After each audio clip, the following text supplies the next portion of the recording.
नमस्कार मंडळी, पुन्हा एकदा नवीन व्हिडिओमध्ये आपलं मनपूर्वक स्वागत. मंडळी, किल्लेकारी परिवाराने आयोजित केलेल्या अभ्यास मोहिमेत दुर्गरत्न राजगडच्या पद्मावती माचीवर आम्ही सर्वांनी पद्मावती देवीचं दर्शन घेऊन थोडंसं व्यायाम कसरत करून शरीर मोकळं केलं आणि सकाळच्या थंडीचा गारवा अंगावर घेत बालेकिल्ल्याच्या मोहिमेला निघालो. राजगडचा बालेकिल्ला हा खूप उंच असून त्याची उंची समुद्रसपाटीपासून साधारणतः 1394 मीटर आहे. बालेकिल्ल्याला साधारणतः 15 मीटर उंचीची तटबंदी बांधलेली आहे. या मोहिमेत अशा कठीण चढ उताराला किल्लेकारी परिवाराच्या मावळ्यांनी चांगलंच सहकार्य केलं. मंडळी, बालेकिल्ल्याला बराच मोठा इतिहास आहे आणि तो आम्हाला चैतन्यदादाने चांगला सांगितला. त्यातल्या त्यात प्रतापगडाचे युद्ध सांगताना चैतन्यदादाने जावळी प्रांताची पार्श्वभूमी थोडक्यात सांगितली आणि ती मी या व्हिडिओमध्ये जतन करण्याचा प्रयत्न केलेला आहे. चला तर मग आपणही ती ऐकूया. देवता ऐजनी त्यांच्या साक्षीने एक मराठ्यांच्या इतिहासातील एक पर्व घडलं, ते म्हणजे प्रतापगडचं युद्ध. त्या युद्धाची नांदी त्या वर्षीच नव्हती झाली, तर त्याच्या आधी किमान 6 वर्षापूर्वी त्याची नांदीला सुरुवात झाली.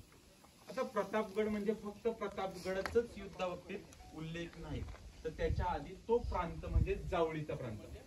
जावळी म्हणजे चंद्रपुरी आणि चंद्रपुरी म्हणजे जावळी. इथं मोरे घराणं राज्य करायचं. तिथं 5 मोरे असायचे आणि त्यात एक प्रमुख निवडला जायचा, त्याला पदवी दिली जायची चंद्रराव.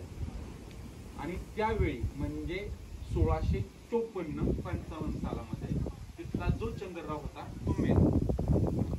त्याच्या बायकोने दुसऱ्या घरातील, त्याला मुलगा नव्हता म्हणून त्याने दुसऱ्या घरातील एक लहान मूल दत्तक घेतलं, त्याचं नाव यशवंतराव.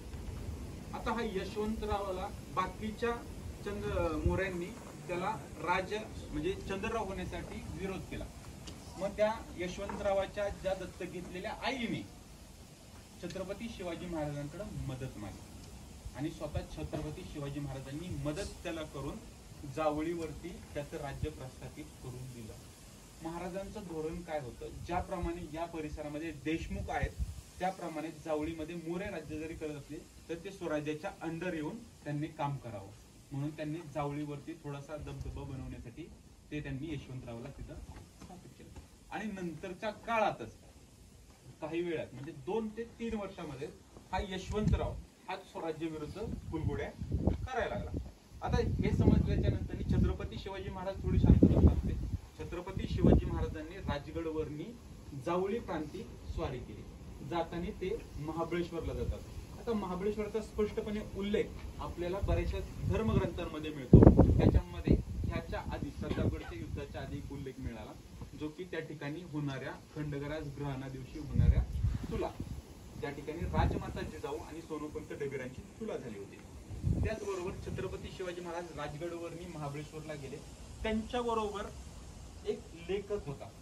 त्या लेखकाने एक ग्रंथ लिहिला. त्या लेखकाचं नाव पुरुषोत्तम सकळकळे उर्फ संकर्षण सकळकळे. याचं मूळ गाव बुलढाणा. या बुलढाण्यावरनी तो व्यक्ती आला होता आणि महाराजांनी ज्यावेळेस जावळीला उतरले त्यावेळेस तो व्यक्ती त्यांच्याबरोबर हजर होता. तर त्याने शिवकाव्य नावाचा ग्रंथ लिहिला, त्याच्यामध्ये त्याचे उल्लेख आहेत. महाराज ज्यावेळेस राजगडवरनी महाबळेश्वराला गेले आणि महाबळेश्वरला जाऊन त्यांनी तिथे एक छोटा अभिषेक केला. अभिषेक करून रात्री महाराज त्या मंदिराच्या गाभाऱ्यात जमिनीवरती झोपलेली नोंद झाली. आपण म्हणतो महाराजांच्या साक्षात्काराबाबतीत किंवा देवाबाबतीत काही उल्लेख आहेत का, तर पहिला उल्लेख आपल्याला याच ठिकाणी सापडला, पुरुषोत्तम सकळकळे नावाच्या व्यक्तीने लिहिलेल्या ग्रंथामध्ये. त्या ठिकाणी तो लिहितो, रात्री छत्रपती शिवाजी महाराज मंदिरामध्ये झोपले आणि दुसऱ्या दिवशी उठून त्यांनी मुसद्द्यांना बोलवलं, म्हणजे त्यांची जी मंडळी होते त्यांना बोलवलं आणि त्यांना सांगितलं की रात्री साक्षात महादेव माझ्या स्वप्नात आले होते आणि चंद्रपुरीला जाण्याचा मार्ग म्हणजे जावळीला जाण्याचा मार्ग त्यांनी मला हाताला धरून दाखवला.